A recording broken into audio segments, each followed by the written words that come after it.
Hey guys, Zuzunatural here. Welcome back to my channel. I got new merch. Third Eye Tribe. Third Eye Tribe. Want to be down with the Third Eye Tribe? I've got new merch. And as a matter of fact, I have a lot of new merch. So I've been just creating some different designs. Kind of got rid of some of let me fix this.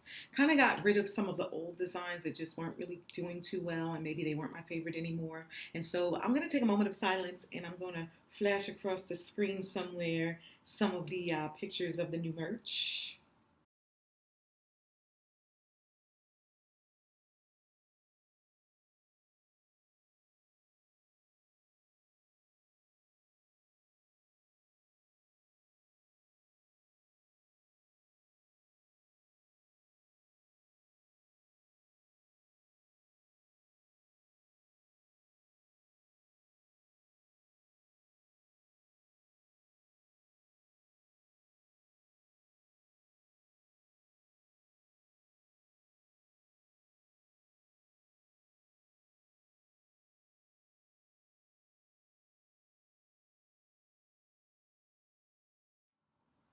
Okay, so that's the new merch.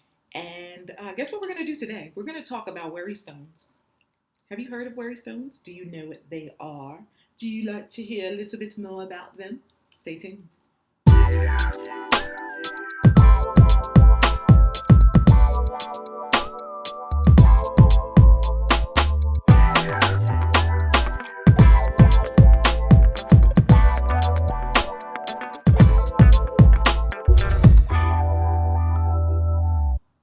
Worry stones. So that's what we're talking about today.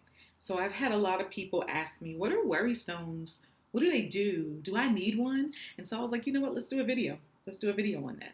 So worry stones, sometimes called touchstones, are small, usually oval shape, but they can be circle shape. And they are smooth and polished, and they typically have this thumb groove here. So I don't know if you can see that thumb groove, but you see how my thumb kind of sits in there. They typically have that thumb groove. They don't have to, though. It can just be smooth and polished, but the idea is that you will rub this crystal, right? So you'll rub your crystal, and it's a way for you to release tension, anxiety, stress, any of those unwanted emotions that might hit you throughout the day. You can have almost any crystal as a worry stone or a touchstone. Almost any crystal you would like. Almost. Some crystals just aren't going to work well for it, whether it be that they don't smooth and polish down smoothly, or maybe they have iron and that rubs off on your finger and that's not so fun. But I have a few favorites. And so rose quartz is definitely one of my favorites, right? And oh yeah, I could just feel the love. I feel the love as I rub. I'm telling you, I do. Also, lepidolite. You knew I was going to say lepidolite. I talk about lepidolite so much. And you know what? You just, oh, yes, just rub away, rub away. It's just so soothing. Not only is it a soothing action, but then you get just that energy of the crystal. So lepidolite. And then last but not least, fluorite. I love fluorite for worry stones. And this one doesn't have the thumb indentation. It's just a round smooth, which has the same effect. It's round, it's small, it's round, it's smooth. So it works. Right, so we have the rose quartz, the lepidolite, and the fluorite. And you guys know why, but I'm gonna tell you. So rose quartz, of course, is the love stone, vibrating on the heart chakra. And so you have that compassion, you have that self-love. And if you've got self-love and you've got compassion, that radiates out to each and every being that you come into contact with. And so that's why I love rose quartz. Lepidolite. Lepidolite has that lithium in it. It helps with anxiety. It helps with stress. So of course, a lepidolite worry stone is going to be like one of the best in my opinion, right? It's just, I mean, worry stones, usually if you're worrying, you have anxiety, you have stress, right? Lepidolite. Love lepidolite. And this is vibrating on the third eye, sometimes associated with the crown chakra as well as a secondary chakra. But oh, I love lepidolite. And then, of course, fluorite. And so fluorite has very similar vibration. It helps with stress. It helps with anxiety. It helps repel that negative energy. But one of the things I love about fluorite is it also helps with your focus. So maybe you're a little stressed out because you're studying for a test, an exam, or something like that. Oh my gosh, fluorite is wonderful for that. If you're studying, it helps you really focus in on what you're doing, and then also drop that tension and that stress and anxiety so you can just get to the heart of the matter. So fluorite. So as you can see, there's numerous benefits to having a worry stone. As you're rubbing, you can just feel that stress and anxiety and that tension just melt away with each and every rub. I'm telling you, you don't believe me? Try it. Give it a try and let me know what you come up with. Let me know in the comments. So also what you can do with worry stones is, and this is one of my favorite things to do, is to set intentions or mantras with your worry stones so you can really take it to another level. So you might come up with an intention, something like, I will not let outside forces affect me negatively today. Maybe that might be your mantra. And so that's something that you can repeat to yourself as you rub your worry stone. You can say it out loud, but it might be best to repeat it to yourself. I will not let outside forces, I don't even remember what I said. I will not let outside forces affect me negatively today. And you just rub it and you continue to say that, right? You can say something even simpler. I will not get stressed unnecessarily today. You just think to yourself, nope, I'm not going to do it today. Something comes, hits you, nope, I will not get stressed unnecessarily today. No, I won't. One of my favorites, you can take a little note from Don Miguel Ruiz from his 4 agreements. I will not take things personal. Let me tell you, that's one of my favorites. I feel like that is one of our biggest issues when we are stressed and anxious, is that taking things personal. Things are not personal. They really aren't.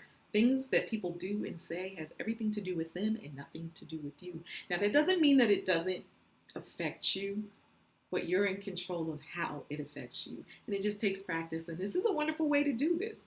You rub this and I'm not going to take it personal because I know it's not personal. So rub, rub, rub. You might have to keep telling yourself that because it might feel personal, but don't take it personal because I know it's not personal. Rub, rub, rub. Right? So that is another way that you can use your worry stone, right? In addition to just rubbing, set your intentions. You can also use your worry stones with meditation. And it may not necessarily be so much for anxiety or stress. Maybe it's just soothing. And you can also set the intentions or the mantras for the energy or frequency you're trying to bring into your meditation. So as you're sitting there with your meditation, you might have one of your hands like in a mudra, right? So you might have your hand in a mudra, and then you might have this hand with your worry stone, and you can switch it. You can switch it and have it here and have your worry stone here, because this is your giving hand. This is your receiving hand, right? Giving, left, receiving. And so you might want to receive, right, from this, and you just sit there. And it's kind of soothing no matter what, even if there isn't a lot of tension and stress and anxiety going on. It's very soothing. So you can also bring it to your meditation and create intentions and mantras around that for whatever energy you're trying to bring into that experience. You can also use a worry stone if you're having a conversation, maybe a disagreement, an argument, confrontation with someone, and you're having feelings of anxiety, stress, anger, sadness come.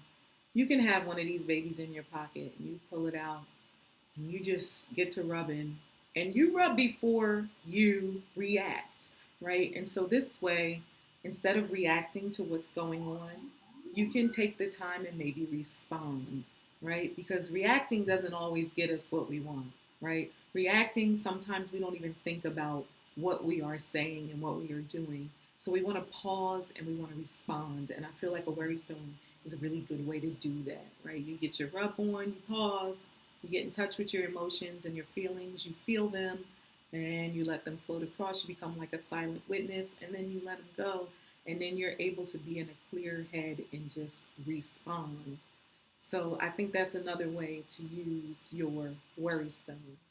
Worry stones are all about mindfulness, just in case you didn't notice where I was going with this. So it's all about mindfulness, really tuning into yourself, tuning into your emotions, your feelings, tuning into where you are, right? Because if you're stressed and you're anxious, you want to tune into why is that. You don't necessarily want to bury it. You want to explore it, but then release it and let it go. And so, as you are rubbing your worry stone, and if you have intentions that you set, it's a way of reprogramming your brain so you respond differently in these situations that may have initially stressed you out.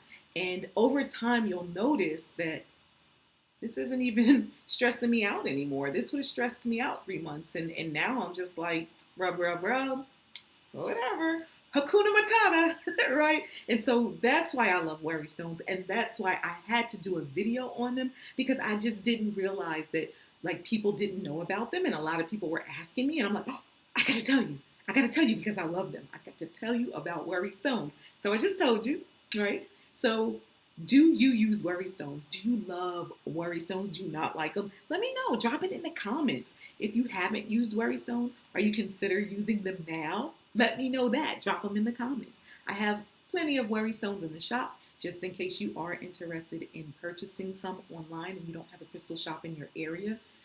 You can go in the comments, inner outer balance. There is a 10% off code, YouTube love, that you can use, and you can get yourself some worry stones.